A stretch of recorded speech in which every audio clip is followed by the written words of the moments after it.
नमस्कार साथियों, एसएसटी विधेयक राज में आप सभी का एक बार फिर से स्वागत है। दोस्तों, आज हम आप लोगों के सामने लेकर आए हैं राजस्थानी भाषा का दोस्तों उद्भव और इतिहास से संबंधित पार्ट नंबर दोस्तों ये 2 है।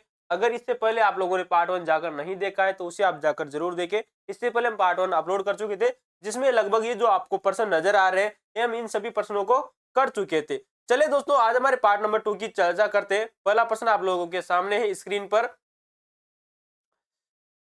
प्रश्न है दोस्तों, बात विदा के संबंध में। दोस्तों, अगर हमारा दोस्तों यूट्यूब चैनल अभी तक आप लोगों ने सब्सक्राइब नहीं किया तो उसे कर लीजिए। इतने खतरनाक लेवल के प्रश्न और आने वाले भविष्य के हिसाब से आरपीएससी हो दोस्तों, चाहे आरएमएसएसबी हो, प्रत्येक एग्जाम में यहाँ से हुबहू एग्जाम क्वेश्चन देखने को मिलेंगे।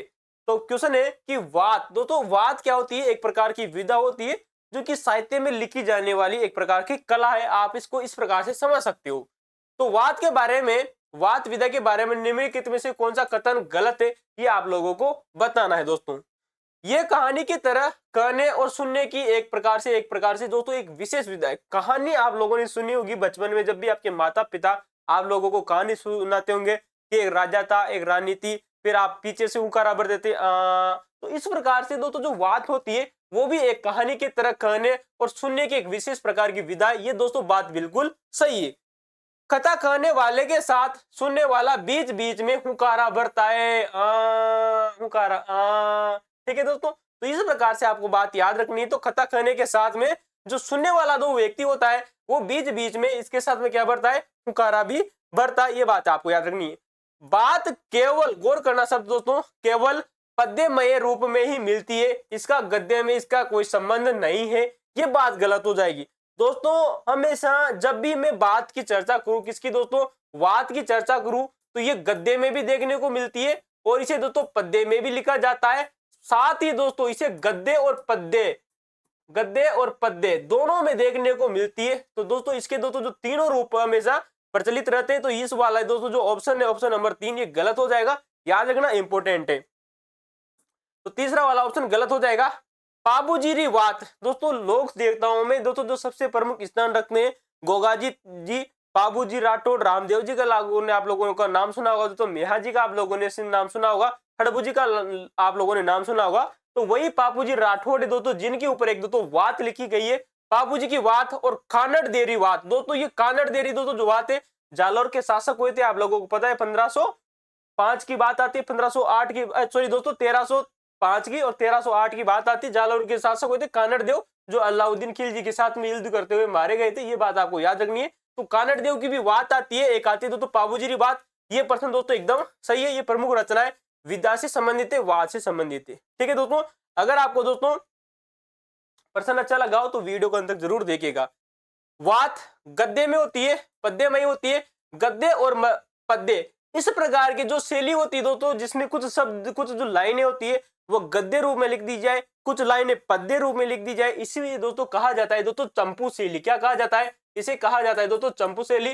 तो आप लोगों को दोस्तों प्रश्न अच्छा लगा होगा कि वाद किसे कहते हैं। मैं आप लोगों को बता चुका हूं कि किस प्रकार से कहते हैं। जो कहानी की तरह होती है, सुनने वाला बीच बीच में हुकारा भी भरता है, बाबूजी की बात और कन्नड़ जी की बात इससे संबंधित है और चंपू शैली में दोस्तों ये लिखी जाती है। अगला प्रश्न है कि राजस्थानी काव्य के छंदों में झमाल और झूलना। देखिए, दो प्रकार के शब्द आप लोगों के सामने, आप लोगों ने अक्सर सुने होंगे दोस्तों कि झमाल क्या होती है, झूलना के बारे में असत्य कथन को आप लोगों को चयन करना है। यानी कि कहने का मतलब है कि 3 ऑप्शन दोस्तों यहाँ पर सही है, लेकिन चौथा जो ऑप्शन है वो गलत है। कौन सा गलत है उसकी चर्चा करेंगे। जमाल की चर्चा करें तो ये एक प्रकार से दोस्तों मात्रिक शब्द है, इंपोर्टेंट है, क्वेश्चन पूछा जा चुका है आरएमएसएसबी के द्वारा। जब हम आपने आप लोगों को पीवाईक्यू करवाए थे, प्ले लिस्ट में जाकर देख सकते हो, तब हम दोस्तों इनकी प्रश्नों की चर्चा कर सकते हैं कि कौन सा क्वेश्चन पूछा जा चुका है, कौन सा नहीं। तो एक प्रकार से जो जमाल है ये एक प्रकार से मात्रिक छंद है, जिसमें पहले पूरा दोहा, फिर 5वां दोस्तों जो दोहा है इसके चरण में, अंतिम चरण में, 5वें चरण में अंतिम चरण को पुनः दोहराया जाता है। 5 पंक्तियां होती है दोस्तों इस प्रकार से, इसमें 1 2 3 4 5, जो ये 5वीं जो अंतिम लाइन होती है इसे दोस्तों पुनः रिपीट कर दिया जाता है, इसी के प्रकार के सेम टू सेम वैसा का वैसा। तो याद रखना, जमाल एक प्रकार का मात्रिक छंद है और इसमें पहले तो पूरा दोहा को दोस्तों पढ़ दिया जाता है। इस प्रकार से 4 लाइनें और एक हो गई दोस्तों 5वीं लाइन। इस 5वीं लाइन को पुनः दोबारा दोहराया जाता है, अर्थात पांचवें चरण में अंतिम दोस्तों जो पंक्ति होती है उसको पुनः दोहराया जाता है। ये बात आपको याद रखनी। सॉरी दोस्तों, 4 लाइनें होती है, अंतिम लाइन को पांचवें चरण में दोहराया जाता है, ये बात आपको याद रखनी है। थोड़ी सी मेरे से मिस्टेक हुई, आपको याद रखनी है। राव इंद्र सिंह दोस्तों जो जमाल है, इससे लिखी एक प्रसिद्ध रचना आती है, याद रखना, वेरी मोस्ट इंपोर्टेंट है। राव इंद्र सिंह जमाल राजस्थान के एक प्रसिद्ध दोस्तों व्यक्तित्व हुए दोस्तों इंद्र सिंह जी। उनके ऊपर एक व्यक्ति ने जमाल लिखी जिसका नाम है राव इंद्र सिंह जमाल, जो कि जमाल से लिखी एक प्रसिद्ध रचना आती है। अब बात करते हैं दोस्तों झूलना क्या होता है। झूलने में 24 अक्षर के वर्णिक छंद के अंत में यगन शब्द दोस्तों देखने को मिलता है। आप लोगों ने कभी न कहीं दोस्तों यगन शब्द दोस्तों देखा होगा। जिस शब्द के पीछे अगर यगन शब्द आप लोगों को देखने को मिल जाए, आप वही समझ लीजिएगा कि एक प्रकार से दोस्तों झूलना है। क्या है दोस्तों? झूलना है। और कितने अक्षरों का होता है? ये होता है दोस्तों 24 अक्षर का। कितना होता है दोस्तों? 24 अक्षर का होता है, जिसमें वर्णिक छंद के दोस्तों जो अंत में यगन शब्द देखने को मिलता है। ये बात भी दोस्तों बिल्कुल सही है, याद रखना इंपोर्टेंट है। अमर सिंह राठौड़ झूलना में केवल गद्य का प्रयोग किया गया है दोस्तों, ये बात गलत हो जाएगी, क्योंकि दोस्तों जो झूलना होता है ये दोस्तों पद्य रूप में देखने को मिलता है, न कि गद्य रूप में। ये बात आपको याद रखनी है। किसमें देखने को मिलता है? ये दोस्तों पद्य रूप में देखने को मिलता है, गद्य रूप में दोस्तों देखने को नहीं मिलता है। कौन दोस्तों? झूलना। तो डी ऑप्शन हमारा गलत हो जाएगा, याद रखना, इंपोर्टेंट पर्सन आता है।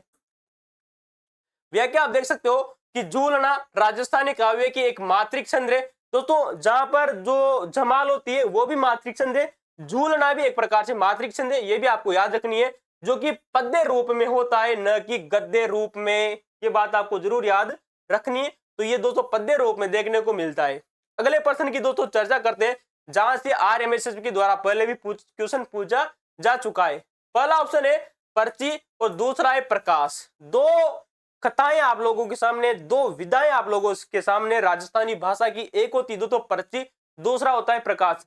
मैं पहले भी इससे पहले पार्ट 1 में आप लोगों को बता चुके हैं कि जो संत होते हैं उनकी जो जीवनियां होती है, संतों की जीवनियों को हमेशा पर्ची कहा जाता है। ये बात आपको याद रखनी है, पर्ची क्या होती है। प्रकाश विधाओं के विषय में कौन सा कथन गलत है या गलत तथ्य की पहचान करनी है। 3 ऑप्शन सही है, चौथा सही है, गलत है, उसकी चर्चा करेंगे।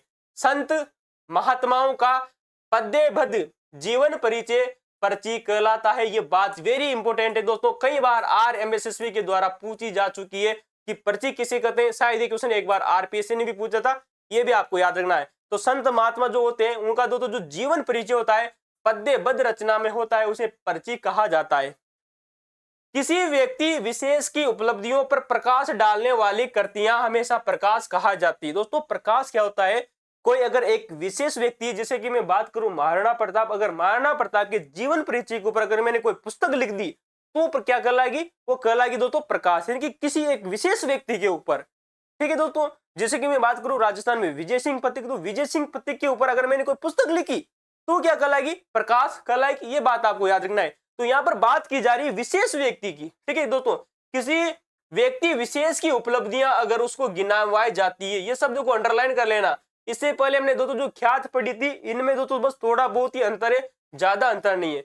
तो किसी व्यक्ति विशेष की उपलब्धियों पर प्रकाश डालने वाली दोस्तों जो कृतियां होती है वो प्रकाश कहलाती है। ठीक है दोस्तों, ये बात बिल्कुल सही है, इंपोर्टेंट है, याद रखना। मीराबाई की पर्ची, कबीर पर्ची, पर्ची विधाओं के प्रसिद्ध ग्रंथ आते हैं। मैंने आप लोगों से कहा कि जो संत महात्मा होते हैं उनका जो पद्यबद्ध जीवन रचनाएं होती है वो हमेशा पर्ची कहलाती है।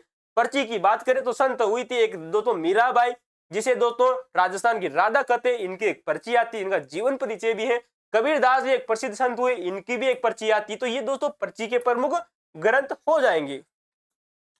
अगला ऑप्शन देखेगा कि सूरज प्रकाश ग्रंथ की रचना किशोर दास के द्वारा की गई थी। भाई साहब ये प्रश्न गलत हो जाएगा, किशोर दास के द्वारा नहीं की गई थी। सूरज प्रकाश नामक दोस्तों जो ग्रंथ आता है ये करणीदान कविया के द्वारा लिखा गया था। किसके द्वारा दोस्तों? करणीदान। जो कविया आते हैं दोस्तों, करणीदान दोस्तों जो कविया आते हैं उनके द्वारा यह ग्रंथ लिखा गया था। याद रखना, कई बार क्वेश्चन पूछा जा चुका है आप लोगों से, PYQ में हमने चर्चा भी की थी। तो दोस्तों डी ऑप्शन गलत हो जाएगा। सूरज प्रकाश नामक दोस्तों जो ग्रंथ है वो करणीदान कविया के द्वारा लिखा गया था। आप देख सकते हो कविदान करणी के द्वारा लिखा गया था। जबकि दोस्तों मैं बात करूं किशोर दास की, और करना, किशोर दास ने दोस्तों राज प्रकाश नामक ग्रंथ की रचना की थी। किसकी की थी दोस्तों? राजप्रकाश। राजप्रकाश दोस्तों किसने लिखा? किशोरदास ने लिखा। कर्णिदान ने किस ग्रंथ की रचना की? दोस्तों सूरज प्रकाश। ठीक है दोस्तों, तो आप इसको ऐसे भी याद रख सकते हो, एक ट्रिक लगा लेना कि दोस्तों जो सूरज होता है उसी से हमेशा क्या निकलती है? किरणें निकलती है। क्या निकलती है? सूरज जो होता है दोस्तों इस प्रकार से दोस्तों उसी से हमेशा क्या निकलती है दोस्तों? किरणें निकलती है इस प्रकार से। तो कर्णिदान ने क्या लिखी दोस्तों? सूरज प्रकाश लिखी थी। जबकि दोस्तों जो किशोर प्रकाश है वो किसने क्या लिखी? राज प्रकाश लिखी। तो आप ऐसे याद रखना कि राज करेंगे कौन? किशोर जी। ठीक है दोस्तों, याद हो जाएगा आप लोगों को। अगले प्रश्न की चर्चा करते हैं। तो बात हुई दोस्तों, हमने वात की चर्चा की, झमाल की चर्चा की, झूलना की चर्चा की, साथ में प्रकाश और पर्ची की भी चर्चा कर ली। अब बात करते हैं दोस्तों मर्सिया। मर्सिया एक ऐसा शब्द है जिसका दोस्तों आज भी अगर ग्रामीण इलाकों में नाम लेना मना माना जाता है। मैं एक ग्रामीण विलेज से बिलोंग करता हूं, फिर भी दोस्तों मर्सिया के बारे में मैं आप लोगों से चर्चा करने के लिए नहीं झिझकता हूं। ठीक है दोस्तों, मर्सिया मर्सिया क्या होता है? एक प्रकार की दोस्तों काव्य विधा है। इसके संबंध में कौन सा कथन असत्य है यह आप लोगों को चर्चा करनी है। इसकी रचना असत्य कथन है। इसकी रचना राजा या किसी व्यक्ति विशेष की मृत्यु के बाद शोक व्यक्त करने हेतु की जाती है। किसी व्यक्ति की मृत्यु हो जाए, किसी राजा की मृत्यु हो जाए, तो उस राजा की व्यक्ति की मृत्यु पर दोस्तों जो भी शोक व्यक्त करना है, इसकी मृत्यु कैसे हुई, इसके ऊपर क्या क्या विपदाएं आई होगी, इसके बारे में इसे किस प्रकार से जलाया जाएगा, आने वाले दोस्तों जो भी 13 दिन होंगे वो किस प्रकार से व्यतीत किए जाएंगे, तो इस पर जो शोक व्यतीत किया जाता है, इसकी इसने क्या क्या उपलब्धियां गिनाई थी, उन सभी को व्यक्त करना मर्सिया कहलाता है। तो ये बात ऑप्शन एक बिल्कुल सही है। ये भी बात आपको याद रखना है, ये भी किसी व्यक्ति विशेष से ही जुड़ी हुई है। ठीक है दोस्तों, प्रकाश नहीं कहेंगे, क्योंकि यहाँ पर क्या व्यक्त किया जा रहा है? मृत्यु के बाद में शोक व्यक्त किया जा रहा है। क्या किया जा रहा है? मृत्यु के बाद में शोक व्यक्त किया जा रहा है, न कि उसकी जीवन की उपलब्धियां गिनवाई जा रही है। ठीक है दोस्तों, अगला ऑप्शन देखिएगा कि इसमें व्यक्ति के चारित्रिक गुणों और महान कार्यों का वर्णन किया जाता है। यह भी बात है, लेकिन कब किया जाता है? मरने के बाद में। मरने के पहले नहीं दोस्तों, मरने के बाद में किया जाता है शोक व्यक्त करना। तो ये बात सही है, किसी व्यक्ति के यशों का गुणगान करना, उसके महान कार्यों का वर्णन करना मर्सिया कहलाता है। राणा जगत सिंह राम मर्सिया दोस्तों, राणा जगपत दोस्तों जो हुए थे दोस्तों, राणा जगपत राम मर्सिया मेवाड़ महाराणा जगत सिंह की मृत्यु पर लिखा गया था। दोस्तों मेवाड़ के आप जानते हो दोस्तों महाराणा जो जगत सिंह हुए, एक हुए थे दोस्तों जगत सिंह द्वितीय, एक हुए दोस्तों जगत सिंह प्रथम। इसके ऊपर दोस्तों एक मर्सिया लिखा गया जिसका नाम है राणे जगपत राम मर्सिया, जो कि मेवाड़ के एक शासक हुए थे। तो ये भी बात आप लोगों को याद रखनी, वेरी इंपॉर्टेंट प्रश्न बनता है, क्वेश्चन पूछा जा सकता है। राणे जगपत रा क्या है? देश देश दे देगा दोस्तों, वात है, झूलना है, झमाल है, मर्सिया है। तो इस प्रकार के शब्द आप लोगों से बनेंगे। अक्सर आप इनको देख रहे हो कि इसलिए तो उदाहरण नहीं, ये उदाहरण नहीं, ये वेरी मोस्ट इंपोर्टेंट फैक्ट है, तो याद रखना इंपोर्टेंट है। ये ऑप्शन भी सही है। मर्सिया काव्यों का मुख्य उद्देश्य क्या होता है? युद्ध के लिए सैनिकों को उत्साहित करना होता है। अरे नहीं भाई, जो कोई व्यक्ति मर ही गया है तो उसका युद्ध में जाने से क्या मतलब रहा? तो ऑप्शन नंबर 2 तो जो डी है वो गलत हो जाएगा। मर्सिया का उद्देश्य क्या होता है? पहले तो इसकी चर्चा कर लेते हैं। मर्सिया का मुख्य उद्देश्य शोक व्यक्त करना होता है। जब किसी की व्यक्ति की मृत्यु हो जाए तो मृत्यु के उपरांत दोस्तों उसके आस पड़ोस के वाले कुछ व्यक्ति जो आते हैं उसके वहां पर दोस्तों आकर चर्चाएं करते हैं, उसे मर्सिया कहा जाता है, न कि युद्ध के लिए उत्साहित करना। ठीक है दोस्तों, तो ऑप्शन नंबर एक ही डी ऑप्शन गलत हो जाएगा। ठीक है, अगला प्रश्न आप लोगों के सामने कि रासो साहित्य के बारे में मोतीलाल मेनारिया के अनुसार कौन सा कथन गलत है? दोस्तों बहुत ही शानदार प्रश्न है, आने वाले भविष्य में क्वेश्चन आप लोगों से पूछा जाएगा, मैं 100% गारंटी के साथ में कहता हूं। तो एक प्रकार से आता है दोस्तों रासो साहित्य, और उसके ऊपर भी दोस्तों एक व्यक्ति हुए उनका नाम है दोस्तों मोतीलाल मेनारिया। मोतीलाल मेनारिया राजस्थानी साहित्य के बहुत बड़े विद्वान माने जाते हैं। इन्होंने रासो के बारे में क्या क्या कहा उसकी चर्चा करते हैं। 3 कथन यहाँ पर आप लोगों को सही नजर आएंगे, चौथा गलत होगा, उसकी चर्चा करेंगे। जिस काव्य ग्रंथ में राजा की कीर्ति, विजय और वीरता का विस्तृत वर्णन हो उसे दोस्तों रासो कहा जाता है। वेरी वेरी मोस्ट इंपोर्टेंट है, बहुत ही शानदार प्रश्न है कि जिस ग्रंथ में राजा की, किसकी दोस्तों, किसी राजा की कीर्ति का उल्लेख हो, विजयों का उल्लेख हो, उसकी वीरता का उल्लेख हो, उसे ही दोस्तों क्या कहा जाता है? रासो कहा जाता है। किसने कहा था? मोतीलाल मेनारिया ने कहा था। यह बात आपको याद रखनी है। यह परिभाषा आपको ऐसे भी दे दी जाएगी, मान लीजिए दाई मैं इसको अंडरलाइन कर दूं, इस प्रकार से कोष्टक में बंद कर दूं और पूछूं मैं आप लोगों से कि इस प्रकार की जो पंक्ति है वो किसने कही थी, तो इसका उत्तर होगा मोतीलाल मेनारिया। बिसल देव रासो की रचना नरपति नाल द्वारा की गई थी। ये बात आपको याद रखनी है। कई बार क्वेश्चन पूछा जा चुका है कि बिसल देव दोस्तों जो रासो थे ये किसने लिखा था, नरपति नाला ने लिखा था। बिसल देव की चर्चा करूं तो इसे विग्रहराज चतुर्थ के नाम से जाना जाता है, जिसने दिल्ली पर भी शासन किया था अजमेर के साथ में दोस्तों। तो ये भी बात आपको याद रखनी है, सेकंड ऑप्शन बिल्कुल सही है। हमीर रासों के रचयिता जोधराज और संगत रासों के रचयिता गिरधर आसियां आती है, ये भी बात आपको याद रखनी है।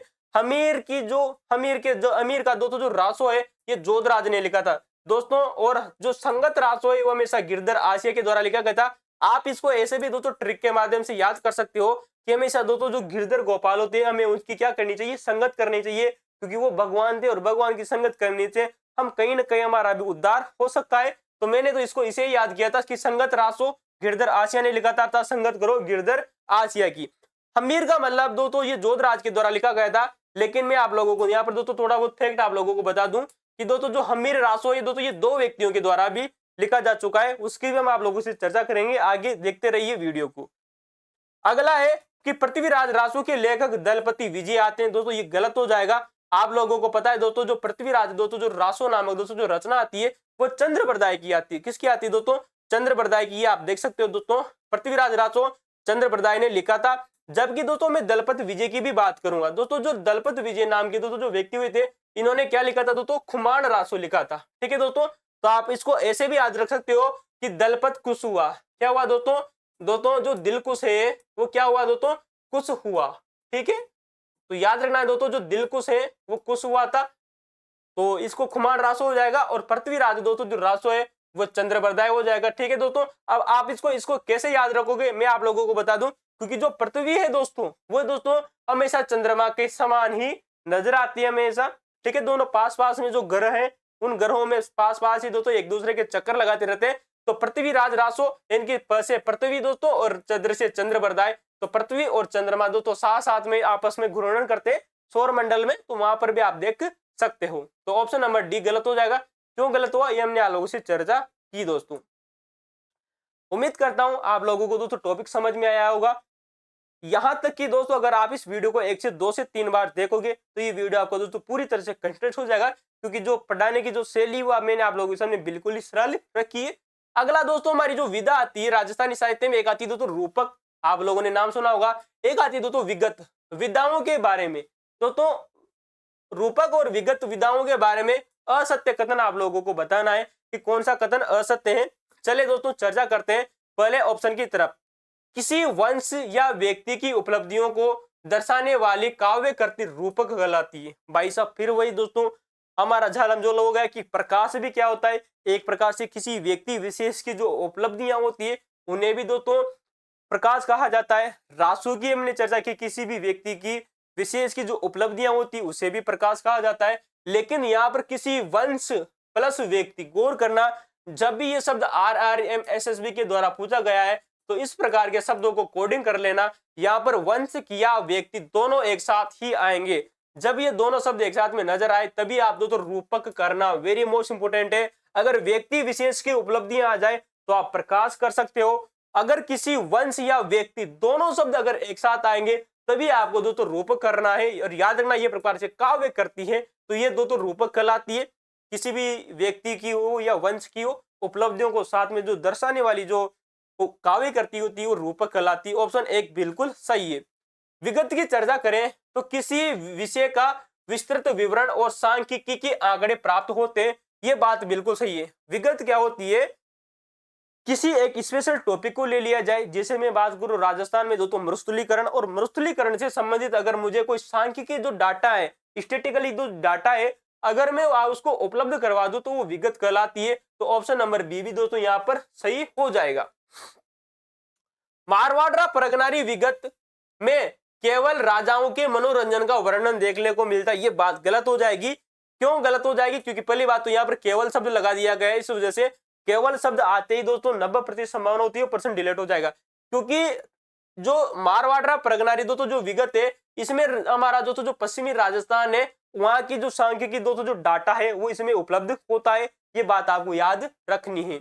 उस जमाने में क्या हुआ था, कितने पैसे की दोस्तों जमीन जोती जाती थी, किस प्रकार से दोस्तों राजस्व वसूला जाता था, तो इस प्रकार के जो सांख्यिकी डाटा है वो इसमें दोस्तों देखने को मिलता है। 7 परगनों में बटा हुआ था मारवाड़, तो कई प्रकार के क्वेश्चन दोस्तों इसमें देखने को मिलती है। तो ये दोस्तों ऑप्शन नंबर दोस्तों जो 3 है वो गलत हो जाएगा, क्योंकि इसमें राजाओं का ही नहीं बल्कि सांख्यिकी डाटे भी दोस्तों इसमें उपलब्ध होते हैं दोस्तों।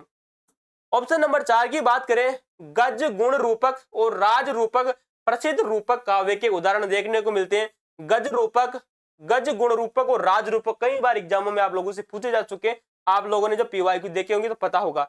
अब यहाँ पर बात कर ले कि मारवाड़ प्रगनारी दोस्तों जो विगत है, इसमें आबादी, आबादी का मतलब है हमारी पश्चिमी राजस्थान में उस समय कितनी आबादी थी। रेख, रेख मतलब होता है दोस्तों भूमि से संबंधित है, भूमि की किस्में, कई प्रकार की किस्में हुआ करती थी भूमि की, पड़त भूमि, उपजाऊ भूमि, ठीक है दोस्तों। फसलों की दोस्तों चर्चा करें तो कई प्रकार की फसलें हुआ करती थी, बाजरा, रेट, मूंग, जो जितनी है। सिंचाई के साधनों की संपूर्ण सांख्यिकी जानकारी इसमें दोस्तों देखने को मिलती है मारवाड़ा प्रगनानी विगत में। इस वजह से हमारा जो ऑप्शन नंबर दोस्तों जो सी था वो गलत हो जाएगा, क्योंकि इसमें केवल राजाओं की ही नहीं बल्कि इन सब जानकारियां भी इसमें देखने को मिलती है, ये बात आपको याद रखनी है। आइए चर्चा करते हैं अगले प्रश्न की ओर। प्रश्न है कि वेली साहित्य, दोस्तों एक प्रकार से दोस्तों वेली साहित्य आता है, और वेली साहित्य की परंपरा के संबंध में कौन सा कथन गलत है या गलत तथ्य की पहचान आप लोगों को करनी है। वेली ग्रंथ मुख्य रूप से वेलियो छंद में लिखे जाते हैं, ये बात दोस्तों बिल्कुल सही है। जो वेली ग्रंथ आते हैं एक प्रकार का वेलियो छंद आता है, इस वेलियो छंद में लिखे जाते हैं। इससे पहले जब हमने आप लोगों से चर्चा की झूलना और जमाल की, वो दोस्तों एक प्रकार से मात्रिक छंद थे। वहीं दोस्तों जो वेली साहित्य है ये वेलियो छंद में लिखे जाते हैं। इसका विषय केवल, गौर करना, केवल मनोरंजन हेतु होता है, धार्मिक ऐतिहासिक कार्य हेतु ऐतिहासिक नहीं होता, ये गलत बात हो जाएगी। दोस्तों जो वेली ग्रंथ होते हैं ना, ये दोस्तों धार्मिक प्लस ऐतिहासिक दोनों होते हैं, ठीक है दोस्तों। तो इस वजह से हमारा ऑप्शन जो बी है वो गलत हो जाएगा, तो ऑप्शन नंबर बी गलत है, क्योंकि जो वेली साहित्य होते हैं वो दोस्तों धार्मिक भी होते हैं और ऐतिहासिक भी होते हैं, याद रखना इंपोर्टेंट है। पृथ्वीराज राठौड़ वेली कृष्ण रुक्मणी इस परंपरा की सर्वश्रेष्ठ रचना आती है दोस्तों। जब आप लोगों को दोस्तों हमने पृथ्वीराज राठौड़ के बारे में जब इससे पहले पार्ट 1 में चर्चा की थी, तब आप लोगों को बताया था कि पृथ्वीराज राठौड़ ने वेली किशन रुक्मणी जो नामक जो वेली आती है ये गागरोन के दुर्ग में लिखी थी, ये भी बात याद रखना। दईदास जैतावंद्री वेली, राव रतन सिंह वेली भी दोस्तों प्रमुख वेली ग्रंथ आते हैं, तो ये दोनों आप लोगों को याद रखनी है, वेरी मोस्ट इंपोर्टेंट है, भविष्य के हिसाब से पूछे आप लोगों से जरूर जाएंगे। दईदास जैतावत्री वेली और राव रतन वेली भी प्रमुख वेली ग्रंथों में आते हैं। अगले प्रश्न की चर्चा करते हैं, साकी और सिल्लो का। दोस्तों साकी क्या होता है और सिल्लो का क्या होता है, इन विधाओं के विषय में असत्य कथन को चर्चा आप लोगों को करनी है, असत्य कथन छाड़ना है, जो गलत है उसको छाड़ना है। पहली बात आती है दोस्तों साकी।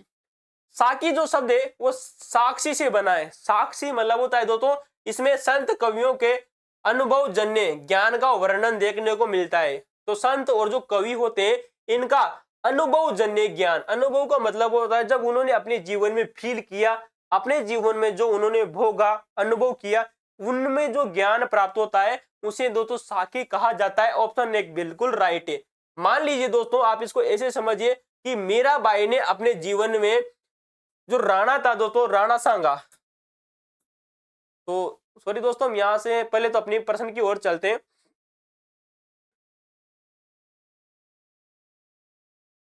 ये आ गया दोस्तों अपना प्रश्न, ठीक है दोस्तों। तो साकी, साकी की बात कर रहे थे दोस्तों। तो जैसे कि मैं बात करूं मीरा की, अगर मीरा ने अपने जीवन में दोस्तों ये अनुभव किया कि उसके ससुर ने उसको जहर भेजा, वो भी उसको पी गई, उसे सांप से डसवाने की कोशिश की, फिर भी वो बच गई, तो जो मीराबाई ने अपना जो अनुभव जन्य दोस्तों जो ज्ञान है वह जिस रचना में लिखा जाएगा उसे साके कहा जाएगा। क्या कहा जाएगा? उसे साके कहा जाएगा। लेकिन वहीं दोस्तों जो मीराबाई की जो जीवन परिचय आ जाएगा उसे दोस्तों पर्ची कहा जाएगा। इन शब्दों को गौर करना, छोटे छोटे अंतर है।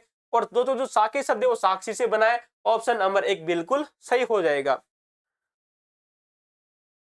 साकियों में मुख्य रूप से सोरठा छंद का प्रयोग किया जाता है। किसका शब्द का प्रयोग किया जाता है? सोरठा छंद का प्रयोग किया जाता है। हमने इससे पहले चर्चा की कि वात नामक दोस्तों जो साहित्य आता है दोस्तों, ठीक है दोस्तों, तो वेली, सॉरी दोस्तों वेली, वेली में दोस्तों जिसका प्रयोग किया जाता है वो आता है दोस्तों वेलियो छंद। क्या आता है दोस्तों? वेलियो छंद का दोस्तों इसमें प्रयोग किया जाता है। वहीं झमाल और झूलना में दोस्तों जिसका प्रयोग किया जाता है वो है मात्रिक छंद। किसका दोस्तों? मात्रिक छंद। इस प्रकार से प्रश्न आप लोगों से बन सकते हैं कि दोस्तों आप लोगों से एक प्रकार से दोस्तों राजस्थानी साहित्य की विधा दे दी जाएगी और इधर दोस्तों आप लोगों से क्या दे दिए जाएंगे दोस्तों? छंद दे दिए जाएंगे। तो साक्या जो होता है दोस्तों ये सोरठा छंद में दोस्तों इसका प्रयोग किया जाता है, ये बात बिल्कुल सही है। श्लोका, अब बात करेंगे दोस्तों श्लोका की। श्लोका उच्च शिक्षित विद्वानों द्वारा राज दरबारों में लिखे गए काव्य होते थे, ये गलत बात हो जाएगी दोस्तों, ऑप्शन नंबर सी गलत हो जाएगा। क्यों हो जाएगा गलत?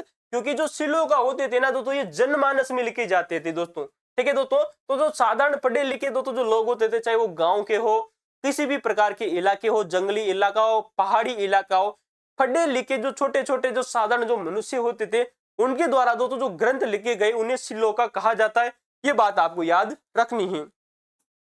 तो श्लोका क्या है, मैंने आप लोगों से चर्चा की कि श्लोका साधारण पढ़े लिखे लोगों द्वारा लिखे गए जो जनसाधारण की भावनाओं को व्यक्त करते हैं उसे क्या कहा जाता है, श्लोका कहा जाता है, ये बात आपको याद रखनी है। सी ऑप्शन गलत हो जाएगा। डी ऑप्शन की चर्चा कर ले। राव अमर सिंह राज श्लोका और बाटी केहर सिंह राज श्लोका प्रमुख उदाहरण आते हैं दोस्तों। ये दोनों आपको very very most important question पूछा जाएगा 100% आरएमएसएसबी आरपीएससी के द्वारा कि राव अमर सिंह राज क्या है, श्लोका है, वेली है, वाते क्या है, भाटी केहर सिंह राज क्या है। तो यहाँ पर दोस्तों इसको दोस्तों शब्द को काट दिया जाएगा और इस शब्द को काटने के बाद में यहाँ पर डेश डेश लगा के पूछेगा कि ये वात है, वेली है, जमाल है, झूलना है। तो दोस्तों भाटी दोस्तों जो केहर सिंह हुए थे इन्होंने दोस्तों इनके ऊपर एक प्रकार से क्या लिखा गया, श्लोका। इनके दोस्तों जनमानस ने लिखा, छोटे छोटे जो व्यक्ति होते थे साधारण पढ़े लिखे उनके द्वारा ये लिखा गया था, ये बात आपको याद रखनी है। आइए चर्चा करते हैं अगले प्रश्न की तरफ। मुहणोत्तनयनसी, दोस्तों मुहणोत्तनयनसी के बारे में आप लोगों ने अक्सर सुना होगा, राजस्थान के हर विद्वान के द्वारा इनके बारे में कुछ कहा जाता है, लेकिन आज हम कुछ स्पेशल डाटा आप लोगों के सामने लेकर आए हैं जो वेरी मोस्ट इंपोर्टेंट है राजस्थान की मूल किताबों के अनुसार, एनसीईआरटी के अनुसार और आरएमएसएसबी के अनुसार।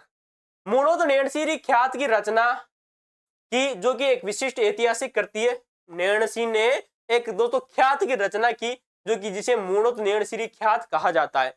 मारवाड़ प्रगनारी विगत में प्रत्येक प्रगने की आबादी और फसलों का हाल मिलता है। हमने थोड़ी देर पहले आप लोगों से चर्चा की थी दोस्तों कि जो मारवाड़ प्रगनारी दोस्तों जो विगत है, इस विगत में आबादी का, फसलों का, रेख का, भूमि की किस्मों का, सब प्रकार का इसमें दोस्तों उल्लेख देखने को मिलता है और 7 प्रगणों का उल्लेख भी देखने को मिलता है। कई बार क्वेश्चन पूछा जा चुका है, तो ये बात बिल्कुल सही है। नयनसिरी विगत के आंकड़े आर्थिक दृष्टि से बहुत उपयोगी माने जाते हैं दोस्तों, ये गलत हो जाएगा क्योंकि जो नयनसिरी दोस्तों जो विगत है इसमें आर्थिक आंकड़े दोस्तों जो है दोस्तों आंकड़े आर्थिक दृष्टि से इंपोर्टेंट नहीं है, क्योंकि दोस्तों जो ये उस समय के तात्कालिक दोस्तों राजस्थान का इतिहास का वर्णन करती है। मध्यकालीन साहित्यकार हुए थे नयनसी। तो ऑप्शन नंबर दोस्तों जो सी है वो गलत हो जाएगा क्योंकि इसमें आर्थिक आंकड़े नहीं है। सॉरी दोस्तों, सॉरी दोस्तों, नयनसिरी दोस्तों जो विगत है इसे दोस्तों मारवाड़ प्रगनारी विगत भी कहते हैं, मैं आप लोगों को भूल गया। इसमें आर्थिक आंकड़े दोस्तों उपयोगी माने जाते हैं क्योंकि इसी में इनका वर्णन देखने को मिलता है। नयनसी ने अपने ख्यात में केवल 21वीं सदी के आधुनिक राजस्थान का वर्णन किया। दोस्तों ये बात गलत हो जाएगी। क्यों गलत हो जाएगी? क्योंकि जो नयनसी थे वो एक प्रकार से दोस्तों मध्यकालीन दोस्तों राजस्थान के प्रमुख दोस्तों लेखक हुए थे। 21वीं सदी तो वर्तमान में चल रही है जिसमें आप सभी इस वीडियो को देख रहे होंगे दोस्तों, तो ये 21वीं सदी है। ऑप्शन नंबर डी गलत हो जाएगा। अगले प्रश्न की चर्चा करते हैं। आधुनिक राजस्थानी साहित्य में राष्ट्रीय चेतना के बीज बोने वाले कवियों में कौन के संबंध में कौन सा कथन असत्य है? तो आधुनिक राजस्थान की चर्चा की जा रही है। आधुनिक राजस्थान का जो साहित्य है उसमें जो राष्ट्रीय चेतना के बीज बोने वाले जो कवि है उनके बारे में आप लोगों से चर्चा करनी है। कौन सा कथन असत्य है वो आपको बताना है। मारवाड़ के कवि राजा बांकीदास ने राजस्थानी जनमानस में राष्ट्रीय चेतना का संचार किया। ये बात दोस्तों बिल्कुल सही बात है। कवि राजा जो बांकीदास के, हम उसकी चर्चा इससे पहले हम कर चुके हैं। बूंदी के सूर्यमल मिश्रण की कविताओं में आधुनिक राष्ट्रीय भावना का दोस्तों प्रकट होती है। ये भी बात सही है दोस्तों। हिंगलाज दान कविया और शंकरदान सामोर का संबंध आधुनिक चेतना से नहीं है, ये गलत हो जाएगा है दोस्तों, क्योंकि जो आधुनिक कलाकारों में या आधुनिक राजस्थानी साहित्य के जो लेखक हुए उनमें दोस्तों प्रमुख नाम आता है हिंगलाज दान कविया का और शंकरदान सामोर का। ये भी बात आपको याद रखनी। तो यहाँ पर नहीं है दोस्तों, ये शब्द को गलत कर दिया गया है। तो ये दोस्तों वर्तमान में आधुनिक राजस्थान के प्रसिद्ध व्यक्ति थे दोस्तों जिन्होंने राष्ट्रीय चेतना जागृत की थी। ये बात आपको याद रखनी है, ठीक है। तो ऑप्शन नंबर सी गलत हो जाएगा। क्यों गलत होगा? क्योंकि यहाँ पर नहीं शब्द लिख दिया गया है। आधुनिकता का संबंध केवल समय के कालखंड से नहीं है बल्कि वैज्ञानिक और यथार्थ परक दृष्टिकोण से। बिल्कुल सही बात है। आधुनिकता का संबंध केवल यहाँ पर कालखंड से ही नहीं है बल्कि जो वैज्ञानिक और जो यथार्थपरक दोस्तों जो दृष्टिकोण है उसको भी ये उजागर करता है आधुनिकता। तो ये बात याद रखना इंपॉर्टेंट है। तो आधुनिक राजस्थानी साहित्य में नींव रखने वाले दोस्तों नंबर 1 आते बाकीदास, नंबर 2 आते सूर्यमल मिश्रण, इनके साथ में हिंगलाजदान कविया और शंकरदान जो सामोर है इनका भी नाम दोस्तों अत्यंत महत्वपूर्ण माना जाता है। चारों व्यक्तियों के नाम आपको इंपोर्टेंट याद रखनी है। ठीक है दोस्तों, आरबीएससी की बुक में सेम टू सेम दिया गया ये दोस्तों ये टॉपिक।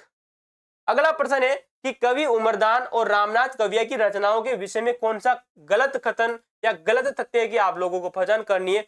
एक व्यक्ति आते हैं कवि उमरदान और एक आते दोस्तों रामनाथ कविया। कवि उमरदान ने सन 1956 में विक्रम संवत दोस्तों ये दोस्तों याद रखना दोस्तों विक्रम संवत सन 1956 के अकाल यानी कि दोस्तों जिसे 56 या अकाल कहा जाता है का मार्मिक चित्रण किया है दोस्तों। वेरी मोस्ट इंपोर्टेंट है, आरपीएससी द्वारा क्वेश्चन पूछा जा चुका है दोस्तों कि राजस्थान के ऐसे कौन से आधुनिक कलाकार हुए थे जिन्होंने 4 ऑप्शन दिए गए थे उनमें से पूछा गया था कि जिन्होंने 56 या जो अकाल है इसका दोस्तों मार्मिक चित्रण किया था तो कवि उमरदान ने किया था। ये बात आपको याद रखनी है, इंपोर्टेंट टॉपिक है दोस्तों ये। उमरदान ने अपनी कविताओं के माध्यम से पाखंडी साधुओं को बेनकाब किया। ये भी बात आती है इन्होंने अपनी कविताओं में लिखा कि किस प्रकार से दोस्तों जो साधु संत होते हैं जो एक प्रकार से उनको अपना ढोंग रच लेते हैं साधुओं का और साधुओं को भी बदनाम करते हैं, तो इन्होंने जो पाखंडी जो साधु थे उनके ऊपर भी कटाक्ष किया है।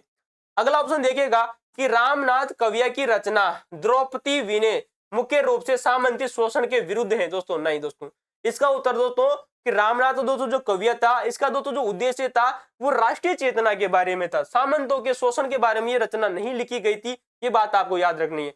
तो द्रौपदी दोस्तों जो विनय नामक दोस्तों जो रचना आती है इसका मुख्य उद्देश्य नारी चेतना को जागृत करना था, न कि सामंती शोषण का विरोध करना। तो ये बात आपको याद रखनी है। ठीक है, तो इन्होंने दोस्तों जो द्रौपदी विनय लिखी क्यों लिखी, क्योंकि नारी चेतना को जागृत करने के लिए। ठीक है दोस्तों, नारी चेतना को जागृत करने के लिए यह रचना लिखी थी। ऑप्शन नंबर सी गलत हो जाएगा।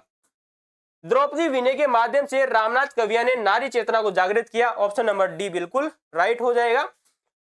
अगला प्रश्न देखते हैं दोस्तों, तो राष्ट्रीय चेतना सामंती शोषण के लिए रेवत दान चारण प्रसिद्ध है दोस्तों। याद रखना राजस्थान के एक प्रसिद्ध व्यक्तित्व हुए दोस्तों जिनका नाम आता है दोस्तों रेवत दान चारण, जिन्होंने दोस्तों जो सामंती शोषण के खिलाफ दोस्तों आवाज उठाई थी। इन्होंने कई प्रकार के दोस्तों ग्रंथ भी लिखे थे। तो सामंती शोषण के दो खिलाफ व्यक्ति थे वो थे दोस्तों रेवत दान चारण। इंपोर्टेंट है, याद रखना। अगला प्रश्न है कि स्वाधीनता संग्राम और राजस्थानी कवियों के संबंध में कौन सा कथन असत्य है वो आप लोगों को बताना है। स्वाधीनता संग्राम हुआ और राजस्थानी कवि उनसे क्या क्या किस प्रकार से रिलेटेड थे। नंबर 1 आते हैं केसरी सिंह बारठ, विजय सिंह पतिंग ने आजादी की लड़ाई में कलम को हथियार बनाया। ये बात बिल्कुल सही बात आती है, इंपोर्टेंट है, सही है। जय नारायण व्यास, हीरालाल शास्त्री और गोकुल भाई भट्ट राजस्थान के स्वतंत्रता सेनानी कवि रह चुके हैं। ये बात भी बिल्कुल सही बात आती है। माणिक्य लाल वर्मा और रेवत दान चारण ने केवल श्रृंगारिक कविताओं की रचना की। दोस्तों ये गलत हो जाएगा। मैंने आप लोगों को बताया कि रेवत दान दोस्तों जो चारण थे इन्होंने केवल क्या श्रृंगारिक कविताओं की रचना की, नहीं दोस्तों, इन्होंने जो सामंती जो शोषण था यानी कि जो सामंतों के द्वारा किस प्रकार से दोस्तों किसानों का शोषण किया जा रहा था तो उस शोषण के बारे में इन्होंने दोस्तों जनता को जागृत किया, कई प्रकार के ग्रंथ लिखे। तो यहाँ पर केवल शब्द लगाकर दोस्तों ये ऑप्शन है वो गलत कर दिया गया है। माणिक्य लाल वर्मा ने भी दोस्तों आप लोगों को बताया कई प्रकार के गीत लिखे थे उदयपुर में रहते हुए दोस्तों मेवाड़ के में रहते हुए। तो ये बात आपको याद रखिए, ऑप्शन नंबर सी गलत हो जाएगा। जन कवि गणेशी लाल व्यास ने आजादी के बाद के मोहभंग को अपनी कविताओं में प्रखर रूप से दोस्तों प्रकट किया था। तो ये भी बात आपको याद रखनी है कि जो गणेशी लाल हुए थे दोस्तों गणेशी लाल व्यास, इन्होंने आजादी के बाद अपने मोहभंग को अपनी कविताओं के माध्यम से व्यक्त किया था। ऑप्शन नंबर दोस्तों जो सी है वो गलत हो जाएगा, डी सही है। तो रेवत दान चारण ने अपनी रचनाओं में सामंती शोषण के प्रति आम जन को दोस्तों जागृत किया था, न कि श्रृंगारिक को। अगला प्रश्न देखते हैं कि राजस्थानी काव्य कृति राधा। दोस्तों एक राजस्थान की एक प्रसिद्ध रचना आती है जिसका नाम है दोस्तों राधा। ये कब लिखी गई, क्यों लिखी गई, इसमें किस प्रकार की पृष्ठभूमि का वर्णन देखने को मिलता है, उन सभी की चर्चा करते हैं। और ये दोस्तों क्वेश्चन आप लोगों से पूछा जा चुका है, इंपोर्टेंट है आरपीएससी और आरएमएसएसबी दोनों के द्वारा। तो राजस्थान की काव्य कृति राधा और उसके रचयिता सत्य प्रकाश जोशी। तो लेखक का नाम क्या आता है दोस्तों, जो है दोस्तों वह दोस्तों सत्य प्रकाश जोशी के बारे में गलत कथन को आप लोगों को चयन करना है कि गलत कथन कौन सा है। आइए दोस्तों चर्चा करते हैं। सत्यप्रकाश जोशी की काव्य कृति राधा वर्ष सन 1960 ईस्वी में प्रकाशित हुई थी। ये बात बिल्कुल सही आती है, इंपोर्टेंट है, याद रखना।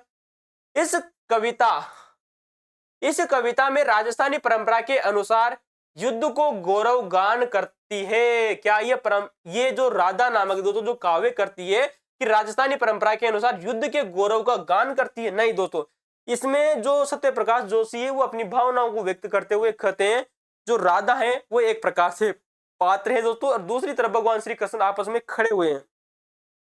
सत्य प्रकाश जोशी अपनी जो नायिका है राधा के द्वारा भगवान श्री कृष्ण से यह कहता है कि राधा उनको भगवान श्री कृष्ण को समझा रही है कि हे पालनहार, आप इस युद्ध को रोक दीजिए, जो महाभारत का युद्ध होने वाला है आप इस युद्ध को रोक दीजिए, वन्यता इससे दोस्तों कई प्रकार के मानव जीव जंतु प्रजातियों का दोस्तों विनाश हो जाएगा, कई माताओं के जो गर्भ है वो शून्य हो जाएंगे दोस्तों। तो इस प्रकार से जो राधा है वो अपने दोस्तों प्रीतम से जो भगवान कृष्ण है उससे इस प्रकार का दोस्तों अनुरोध कर रही है। तो वो यहाँ पर युद्ध को टालने की बात कह रही है दोस्तों, न कि युद्ध का गौरव गान करने की बात कर रही है। इस वजह से दोस्तों ये गलत हो जाएगा, ऑप्शन नंबर बी।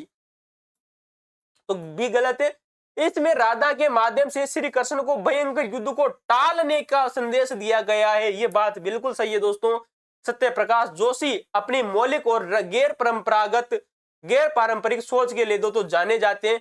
गैर पारंपरिक का मतलब है दोस्तों कि जहां अगर कोई महिला होती तो वो सीधा संदेश दे सकती थी कि आप इस प्रकार का युद्ध कीजिए, हमें साम्राज्य मिलेगा, हमें सोने चांदी उपहार में लेंगे, कई प्रकार की जो भूमि है वो हमें मिलेगी। लेकिन जो यहाँ पर राधा जो नायिका है वो दोस्तों कृष्ण से कह रही है कि प्रभु आप इस युद्ध को टाल दीजिए वरना मानव जाति का विनाश हो जाएगा। तो सत्यप्रकाश जोशी कहीं ना कहीं गैर पारंपरिक जो सोच थे उसको दोस्तों उजागर करते हैं। ये बात दोस्तों बिल्कुल सही है, ऑप्शन डी सही है, सी सही है, ए सही है, लेकिन दोस्तों बी गलत हो जाएगा। ठीक है दोस्तों, बहुत ही शानदार प्रश्न है, हो सकता है आप लोगों से इस प्रकार का प्रश्न बन सकता है। तो वही सत्यप्रकाश जोशी की जो राधा है वह युद्ध के विरोध में खड़ी दिखाई देती है। आइए दोस्तों अगले प्रश्न की चर्चा करते हैं।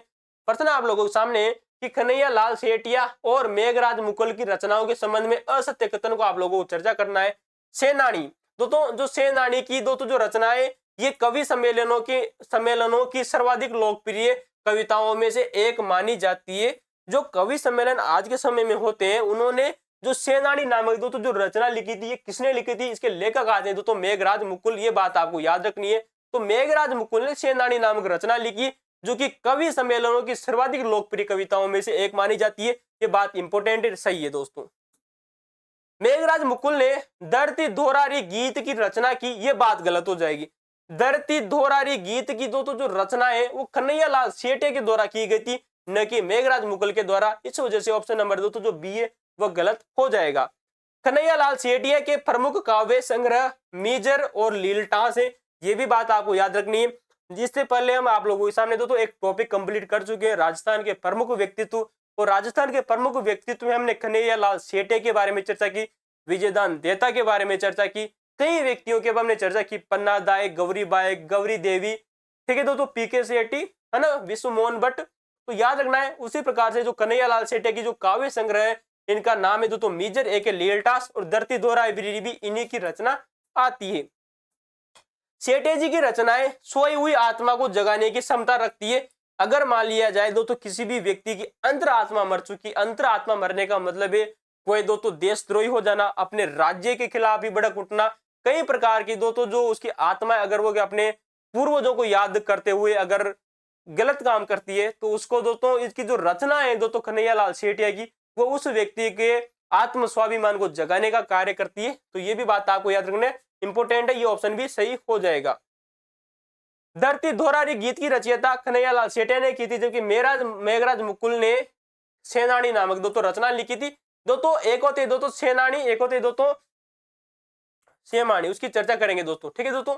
तो हेमानी दोस्तों एक शब्द आता है दोस्तों हेमानी, गौर करना दोस्तों, एक आता है हेमानी। तो हेमानी नामक दोस्तों जो रचना है वो कन्हैया लाल सेठिया की आती है, जबकि मेघराज मुकुल ने लिखी थी दोस्तों सेनानी। क्या लिखी थी दोस्तों?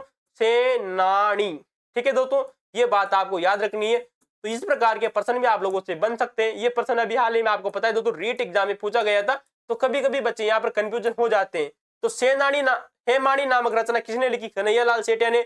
मेघराज मुकुल ने लिखी दोस्तों सेनानी। दोस्तों उसी प्रकार से आप यहाँ पर कंफ्यूजन हो सकते हो दोस्तों, एक है दोस्तों धरती दोहरारी, एक है दोस्तों दोहरारी धरती, दोनों अलग अलग रचनाएं। एक है धरती दोहरारी जो कि कन्हैयालाल सेठिया के द्वारा लिखी गई थी। उसी प्रकार से दोस्तों एक व्यक्ति आते हैं नतमल जोशी, क्या नाम आता है दोस्तों? नतमल जोशी। नतमल जोशी का दोस्तों एक उपन्यास आता है जिसका नाम आता है दोस्तों दोहरारी धरती। क्या आता है दोस्तों? दोहरारी धरती।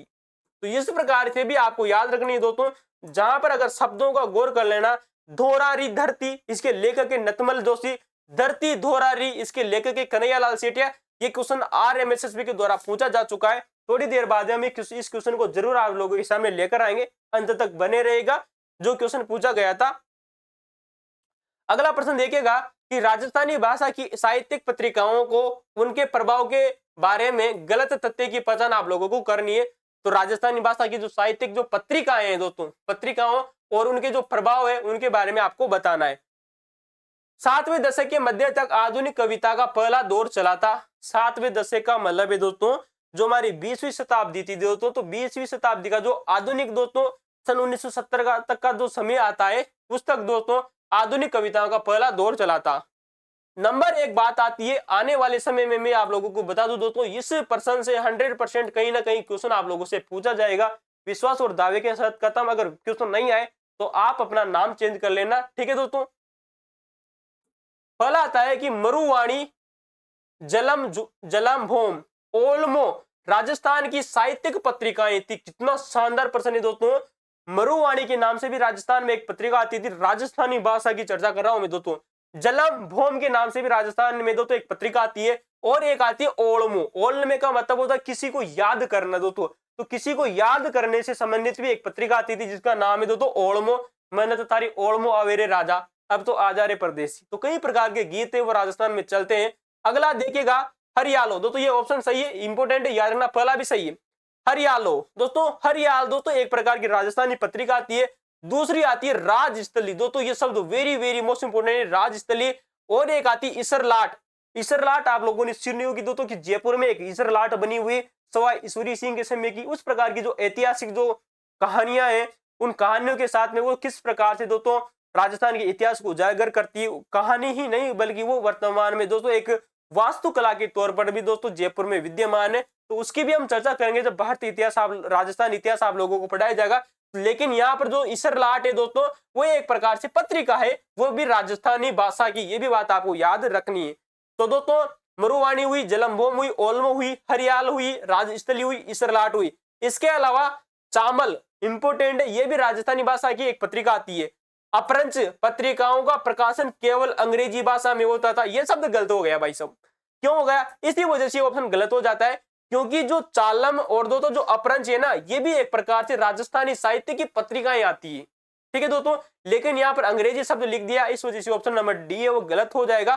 तो ये जितनी भी मैंने आप लोगों को दोस्तों ये पत्रिकाएं बताई राजस्थानी भाषा की, इंपोर्टेंट है, याद रहना। क्वेश्चन बन सकता है कि क्वेश्चन आप लोगों से सीधा यही पूछ लेगा कि चामल और अपरंच क्या है। कविताएं हैं, पत्रिकाएं हैं दोस्तों, पुस्तकें हैं, कई प्रकार के फैक्ट बन सकते हैं।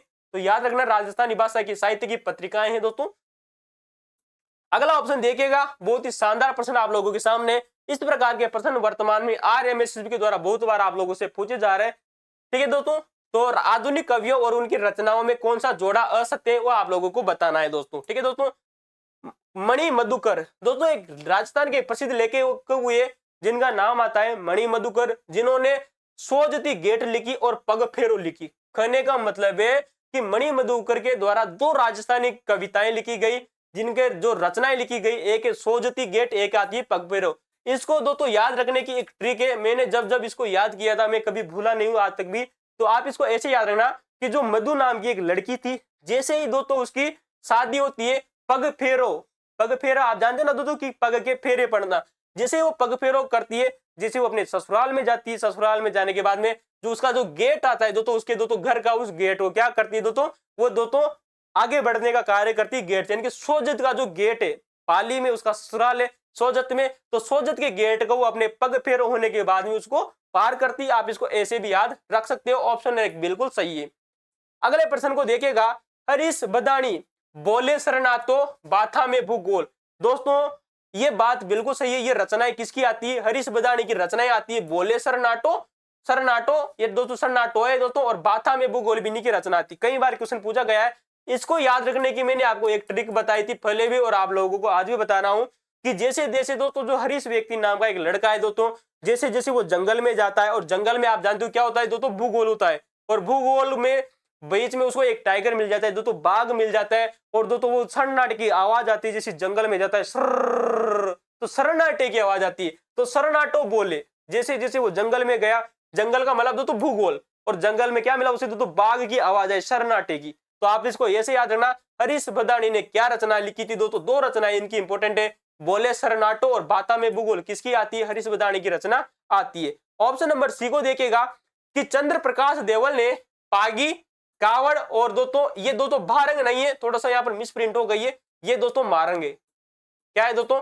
मारंग। मैं हमारी टीम से दोस्तों गुजारिश करूंगा कि कृपया इस प्रकार की मिस्टेक न करें। तो ऑप्शन नंबर दोस्तों सी को देखेगा कि चंद्र प्रकाश देवल ने पागी लिखी, कावड़ लिखी, साथ में दोस्तों क्या लिखी दोस्तों, मारंग नामक दोस्तों रचना भी इनकी आती है। ये भी दोस्तों आरएमएसएस के द्वारा पूछी जा चुकी है। ऑप्शन डी को देखेगा कि अर्जुन चारण, इन्होंने गांव खटे की वेगी नामक रचना लिखी, दोस्तों ये गलत हो जाएगा। ये रचनाएं किसके द्वारा लिखी गई थी, आइए चर्चा करते हैं। गांव नाम से भी दोस्तों एक रचना आती है दोस्तों, प्रत्येक व्यक्ति कहीं ना कहीं शहरों में रहता है, कहीं ना कहीं वो गांव में रहता है, लेकिन एक व्यक्ति हुए राजस्थान की जिनका नाम आता है दोस्तों गोवर्धन सिंह शेखावत। दोस्तों गोवर्धन सिंह दोस्तों जो शेखावत है, इन्होंने दोस्तों एक रचना लिखी, एक पुस्तक लिखी, उस पुस्तक का नाम ही क्या है, गांव है दोस्तों, ये बात आपको याद रखनी है। तो गोवर्धन जी जो है दोस्तों वो गांव में निवास करते हैं, आप इसको ऐसे याद कर सकते हो कि जो गोवर्धन जी वो कहाँ निवास करते हैं, गांव में निवास करते हैं। और एक रचना है दोस्तों खटे की वेगी, खटे की वेगी जो तो जो रचना है ये तेज सिंह जोधा की आती है। किसकी आती है, तेज सिंह जोधा ने दोस्तों एक रचना लिखी थी दोस्तों जिसका नाम आता है खटे की वेगी, ये भी बात आपको याद रखनी है। तो गांव नामक रचना गोवर्धन सिंह शेखावत के द्वारा लिखी गई थी।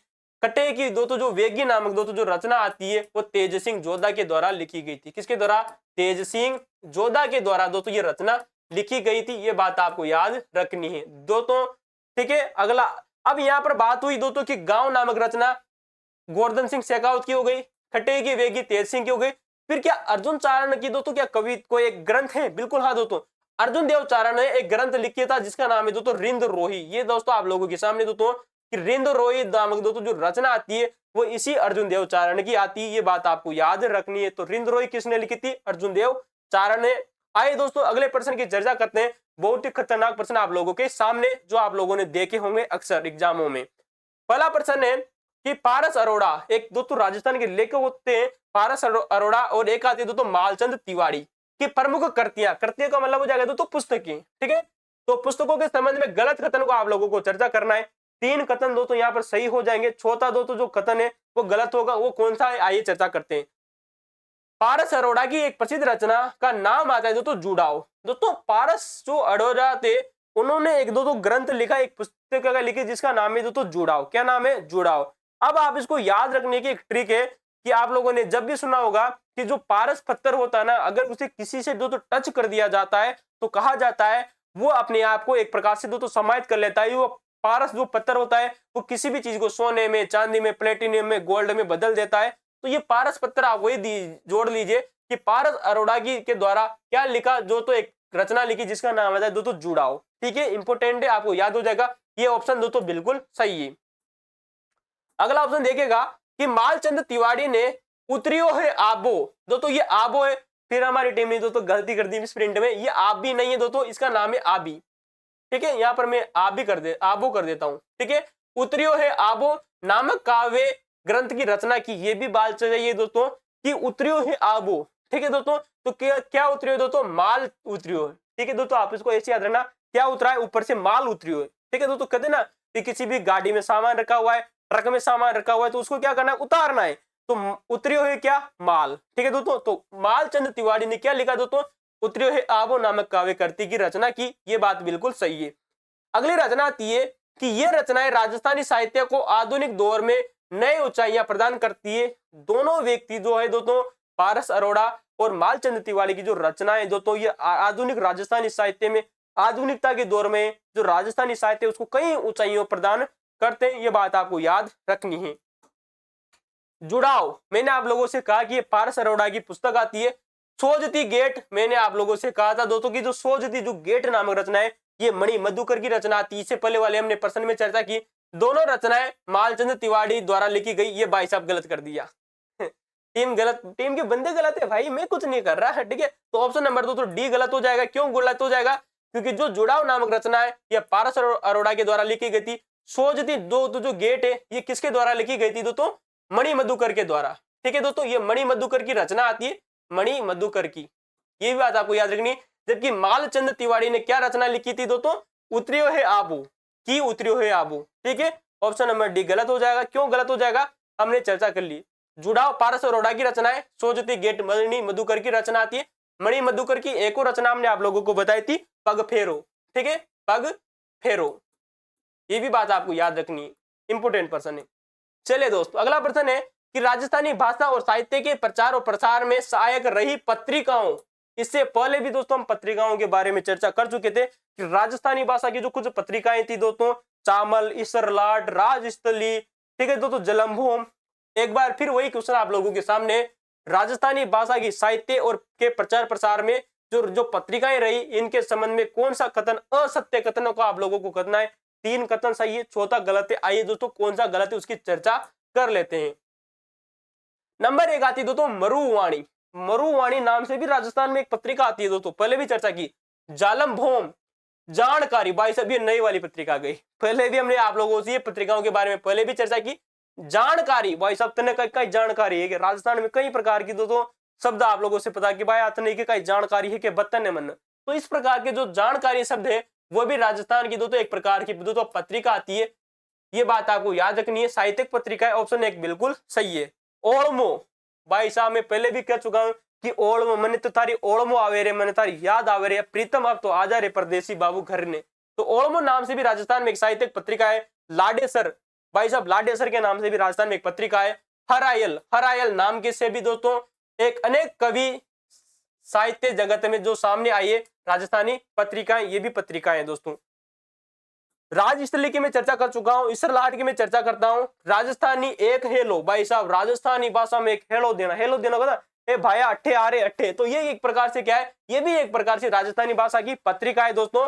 तो राजस्थानी एक हेलो नाम से एक पत्रिका है, राजस्थली पत्रिका है दोस्तों। इसरलाट भी एक पत्रिका है। इन पत्रिकाओं का आधुनिक कविताओं के विकास में महत्वपूर्ण योगदान रहा है, ये बात भी बिल्कुल सही है। आइए चर्चा करते हैं अगली दोस्तों, जो कि अगले ऑप्शन के बारे में। दीट, मैंने आप लोगों को नई रचना, आप लोगों को नई पत्रिका बताई दीट। चामल के बारे में आप लोगों से पहले भी चर्चा करता हूं। चामल और अपरंच पत्रिकाओं का संबंध केवल प्राचीन काल के वीर गाथा साहित्य से, भाई साहब नहीं, मैंने आप लोगों को बताया कि वर्तमान समय में आधुनिक काल में किसकी यहाँ पर केवल प्राचीन शब्द लिख दिया गया, इस वजह से ये प्रश्न गलत हो गया। जबकि ये दोस्तों तीनों ये क्या है, एक प्रकार से पत्रिकाएं दोस्तों राजस्थानी भाषा की दोस्तों, ये क्या है पत्रिकाएं, लेकिन ये आधुनिक काल की है। किसकी दोस्तों? आधुनिक काल की, आधुनिक काल की। तो ये बात आपको याद रखनी है। डीट भी पत्रिका है, चामल भी पत्रिका है और अपरंच भी पत्रिका है, राजस्थानी भाषा की याद रखनी और आधुनिक काल से जुड़ी हुई है। यहाँ पर प्राचीन शब्द लिखकर ये गलती की गई है। चलिए दोस्तों अगले प्रश्न की चर्चा करते हैं आप लोगों के सामने। वीडियो का दोस्तों अंत होने वाला है, लेकिन अभी तक आप लोगों ने अगर चैनल को सब्सक्राइब नहीं किया है तो जरूर कर लीजिए दोस्तों। वीडियो पसंद आया हो तो वीडियो को लाइक कर लीजिए। मैं ये नहीं कहता दोस्तों कि मैं आप लोगों को कुछ स्पेशल शब्द आप लोगों को बता रहा हूँ, मैं सिर्फ आपको सिर्फ उतनी ही जानकारी दे रहा हूँ जितनी सी दोस्तों आपका भला हो सके। कहीं होता है दोस्तों, हम जब भी राजस्थान में कहीं भी, नहीं भारत ही नहीं पूरे विश्व में कहीं भी अगर तैयारी करते हैं तो एक होता है कि आप 1000 पेज पढ़कर 100 क्वेश्चनों के आंसर सही दे पाओ। एक होता है कि आप 100 पेज पढ़िए और 100 पेपर पढ़ने के बाद में, 100 पेज पढ़ने के बाद में 100 के 100 क्वेश्चन सही कर रहे। मैं उस प्रकार की जानकारी आप लोगों के सामने लेकर आया हूँ।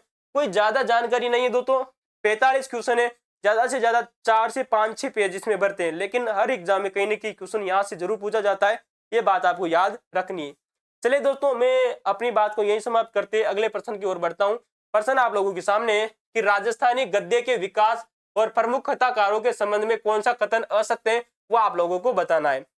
दोस्तों शिवचंद्र भरतिया, राजस्थान का वो व्यक्ति दोस्तों जिसे राजस्थानी का प्रथम आधुनिक गद्यकार माना जाता है। कई बार एग्जामों में क्वेश्चन पूछा जा चुका है कि राजस्थानी का प्रमुख आधुनिक गद्यकार किसे कहा जाता है? शिव चंद्र भरतिया को। इंपोर्टेंट है, सही है क्वेश्चन। रानी लक्ष्मी कुमारी चुंडावत, रानी लक्ष्मी कुमारी चुंडावत का आप लोगों ने नाम सुना होगा। इनकी जो कहानियां हैं दोस्तों, इनकी कहानियों में राजस्थान के अतीत और सांस्कृतिक गरिमा को सजोए करती है। तो हमारे दोस्तों जो हमारा अतीत है राजस्थान का और जो उसकी सांस्कृतिक जो गरिमा है उसको सजीव रखने का कार्य करती है, जीवन रखने का, जीवित रखने का कार्य करती है। तो ये भी बात सही है दोस्तों। माजल रात दोस्तों, ये दोस्तों आप लोगों से एग्जाम में पूछा जा चुका है।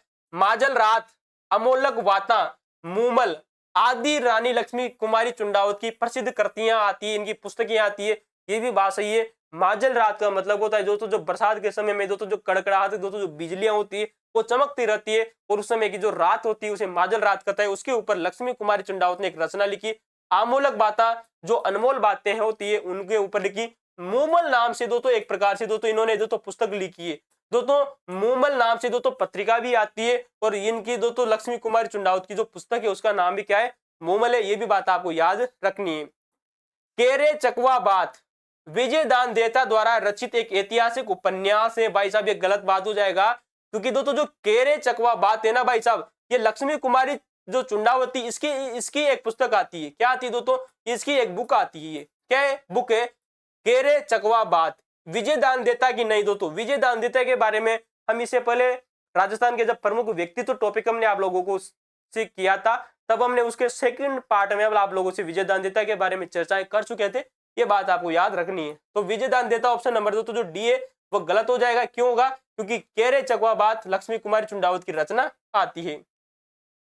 इसके साथ में आपको यह भी बात याद रखना है दोस्तों कि गिर ऊंचा ऊंचा गढ़ा ये नामक दोस्तों जो रचना आती है, गिर ऊंचा ऊंचा गढ़ा, ये भी रानी लक्ष्मी कुमारी चुंडावत की रचना आती है। गिर का मतलब होता है दोस्तों जो हमारे दुर्ग होते हैं वो बहुत ही ऊंचे ऊंचे, जो गिर का मतलब होता है दोस्तों ऊंचाई जगह पर, और गढ़ने का मतलब होता है दोस्तों दुर्ग। ठीक है दोस्तों, ये यार ना ऊंची ऊंची जगह पर दुर्ग बनाए गए और ये रचना रानी लक्ष्मी कुमारी चुंडावत के द्वारा लिखी गई थी। आइए चर्चा करते हैं अगले प्रश्न की ओर। विजय दान देता, विजय दान देता जिसे दोस्तों बिज्जी नाम से जाना जाता है, इनका उपनाम कई बार एग्जामों में पूछा जा चुका है। साहित्यिक कृतियों के बारे में कौन सा कथन गलत है या गलत सत्य की पहचान आप लोगों को करनी है। इनकी प्रसिद्ध श्रृंखला बातारी फुलवारी जो कि 14 खंडों में प्रकाशित हुई थी, मैं आप लोगों को पहले भी बता चुका हूं राजस्थान के व्यक्तित्व पार्ट नंबर 2 में। दुविधा, उलझन, अलेकू हिटलर, सपन पिरिया और अंतराल इनके प्रमुख कहानी संग्रह आते हैं दोस्तों। और दोस्तों ये कहानी संग्रह है दोस्तों, गौर करना ऐसे ऐसे शब्दों को आपको गौर करना। ये कहानी संग्रह किसके दोस्तों? विजय दान देता के। ठीक है दोस्तों, कहानी संग्रह, कहानी नहीं है, कहानियों का एक संग्रह। दुविधा नाम से भी है, उलझन नाम से, अलेकू हिटलर और सपन पिरिया और अंतराल। इनकी एक कृति दुविधा पर पहेली नामक फिल्म का निर्माण हो चुका है। ये भी हमने आप लोगों को बताया था दोस्तों इससे पहले कि जो दुविधा नामक दोस्तों जो करती है इसके ऊपर दोस्तों जो पहेली नामक दोस्तों जो फिल्म बन चुकी है दोस्तों। ठीक है, ये भी बात आपको याद रखनी है। चौधरायन की चतुराई विजय दान देता द्वारा लिखित एक प्रसिद्ध कविता संग्रह। गौर करना दोस्तों, कविताओं का संग्रह नहीं है, ये केवल एक प्रकार की कविता है। कविता है दोस्तों, कविता का संग्रह दोस्तों, ये गलत हो जाएगा। है तो दोस्तों विजय दान देता की रचना ही दोस्तों। विजय दान देता ने चौधरायन की जो चतुराई नामक दोस्तों एक प्रकार से लिखी गई रचना आती है, लेकिन दोस्तों ये कविता का संग्रह नहीं है बल्कि एक प्रकार से दोस्तों कहानी है। दोस्तों कहानी क्या होती है और कविता क्या होती है, इसमें दोस्तों थोड़ा बहुत आप अंतर समझिए। जिस प्रकार से आप अपनी वर्तमान में जो किताबें पढ़ते हैं वो एक प्रकार से कविता के रूप किसके रूप में? कविता के रूप में। और दोस्तों जो कहानियां होती है वो एक अलग टाइप से लिखी जाती है। तो ये बात आपको याद रखना, ये कविता संग्रह नहीं है, कहानी है दोस्तों। ठीक है, इंपोर्टेंट है, याद रखना। छोटे छोटे शब्दों पर गौर करना, क्वेश्चन अच्छे अच्छे लेवल के बन जाते हैं दोस्तों। अगला प्रश्न है कि यादवेंद्र चंद्र शर्मा, एक इनका नाम आता है यादवेंद्र चंद्र शर्मा के साहित्य के संबंध में कौन सा कथन या असत्य या आप लोगों को बताना है। इनके कहानी संग्रह जमारो, संबंध, अर्थार इनकी प्रसिद्ध कहानी संग्रह। तो ये क्या है दोस्तों? जो जमारो यादवेंद्र चंद्र शर्मा के द्वारा दोस्तों जमारो नाम से और संबंध अर्थार नाम से दोस्तों कहानियां लिखी गई है। क्या लिखी गई है? कहानियां लिखी गई है।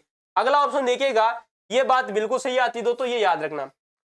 कु गोरी किण पियूरी यादवेंद्र शर्मा की एक प्रकार का उपन्यास आता है। ये भी बात आपको याद रखना है। तो दो तो इन्होंने क्या लिखी, दोस्तों कविताएं लिखी, जमारो नाम से कविता लिखी, समंद अर्थार नाम से क्या लिखी दोस्तों, कहानी लिखी। दोस्तों कहानी लिखी, ठीक है दोस्तों, कविता नहीं दोस्तों, कहानी लिखी थी दोस्तों।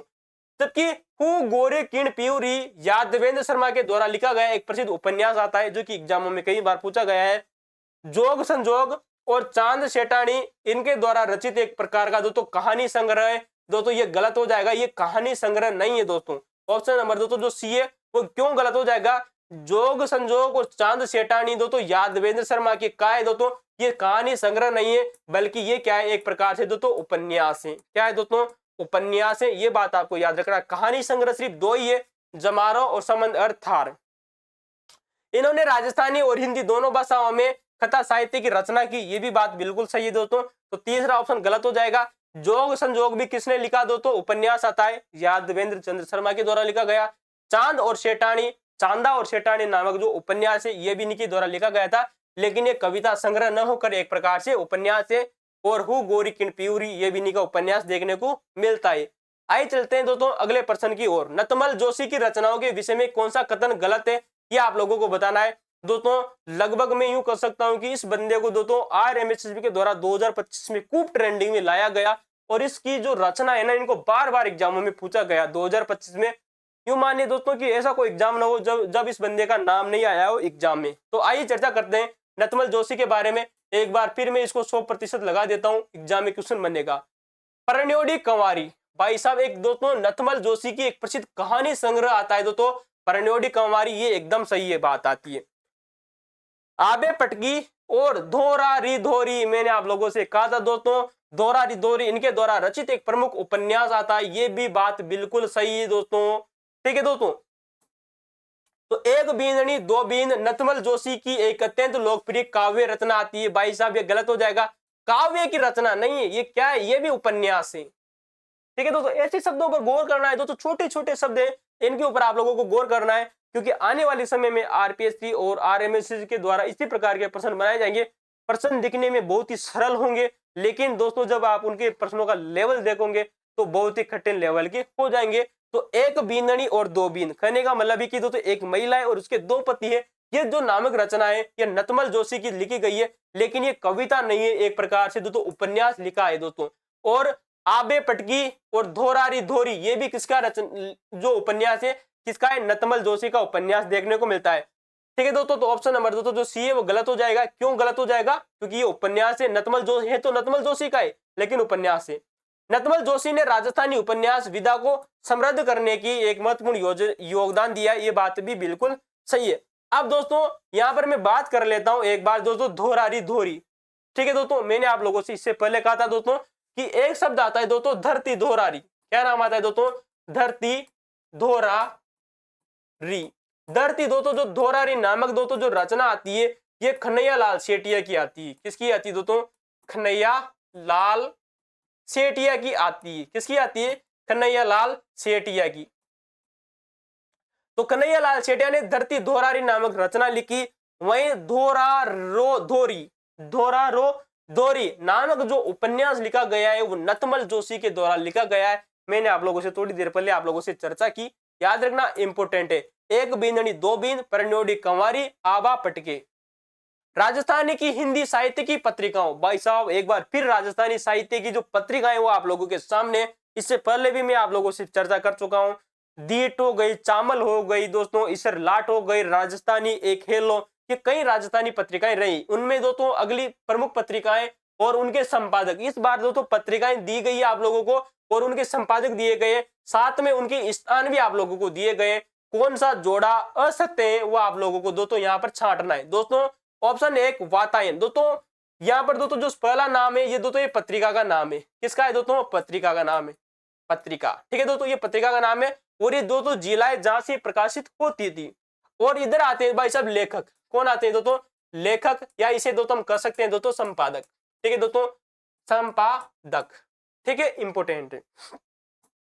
तो वातायन नामक जो पत्रिका थी ये बीकानेर से प्रकाशित होती थी और इसके जो संपादक आते हैं वो आते हैं दोस्तों हरीश बदाणी। भाई साहब गजब का बंदा, मैंने इसके बारे में आप लोगों को पहले भी बताया था कि हरीश बदाणी ने वातायन नाम से दोस्तों एक पत्रिका का दोस्तों संपादन करते थे। और ये हरीश बदाणी वही व्यक्ति दोस्तों जिसने दोस्तों बाथा में भूगोल नामक रचना लिखी। क्या लिखी दोस्तों?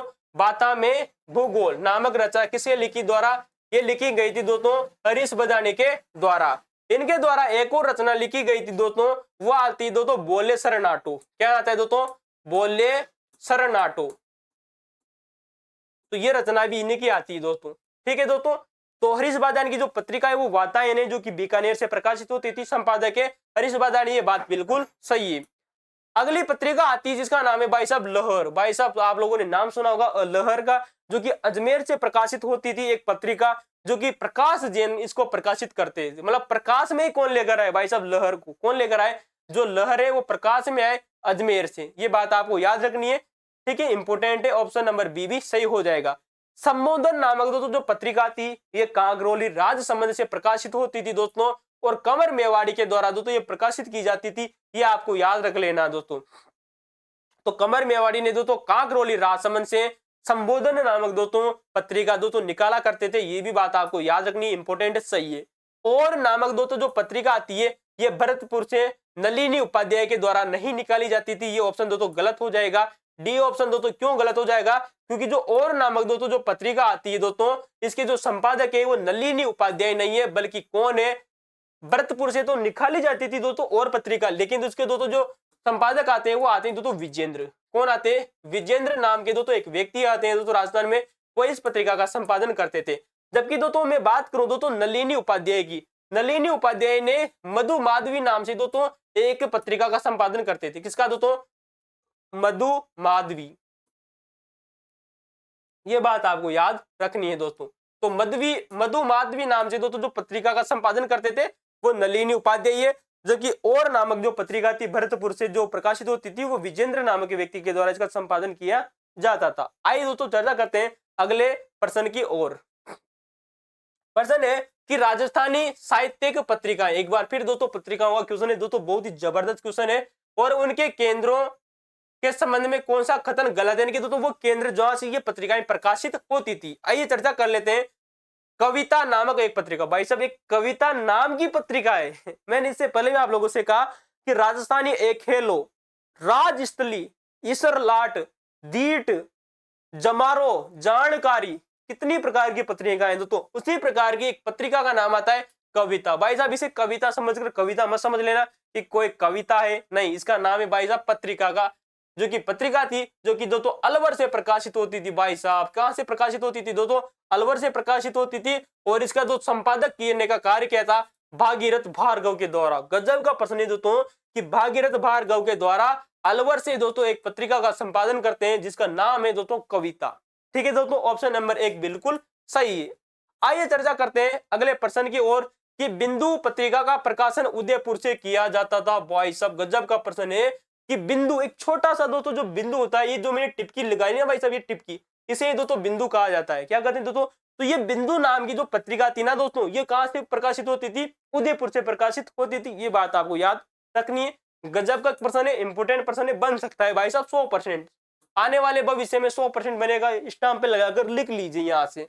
संप्रेक्षण के संपादक, भाई साहब संप्रेक्षण का मतलब होता है दोस्तों आदान प्रदान करना, लेकिन संप्रेक्षण का मतलब होता है आदान प्रदान करना, एक व्यक्ति से किसी चीज को दूसरे को ट्रांसलेट करना, दूसरे से किसी चीज को अपने ऊपर लेना, चाहे वो भाषा हो, बोली हो, लेख हो, किसी प्रकार की चीजें हो सकती है। लेकिन भाई साहब संप्रेक्षण नाम से भाई साहब यहाँ पर एक पत्रिका भी राजस्थान में प्रकाशित होती थी। आइए चर्चा करते हैं। संप्रेक्षण नामक जो पत्रिका है इसके दोस्तों जो संपादक आते हैं वो आते हैं चंद्रभानु भारद्वाज। भाई साहब चंद्रभानु जो भारद्वाज के जो व्यक्ति है वो संप्रेक्षण नाम की जो पत्रिका उसका संपादन करते हैं। जबकि मधु माधवी की जो पत्रिका है, मधु माधवी नाम से दोस्तों जो पत्रिका है, ये नलिनी उपाध्याय के द्वारा प्रकाशित की जाती थी। इसका संपादन करने का कार्य करते नलिनी उपाध्याय, याद रखना इंपोर्टेंट है। और इससे पहले हमने आप लोगों से चर्चा की कि और नामक दोस्तों जो पत्रिका भरतपुर से प्रकाशित होती थी इसको करते थे दोस्तों विजेंद्र। कौन करते थे? विजेंद्र। ये भी बात आपको याद रखनी है। ऑप्शन नंबर सी सही हो जाएगा। अगला ऑप्शन देखते हैं कि मधुमती पत्रिका का प्रकाशन बीकानेर से राजस्थानी भाषा साहित्य और अकादमी द्वारा किया जाता। दोस्तों इसमें थोड़ी सी दोस्तों मिस्टेक कर दी गई है, इस वजह से दोस्तों ये ऑप्शन दोस्तों गलत हो जाएगा।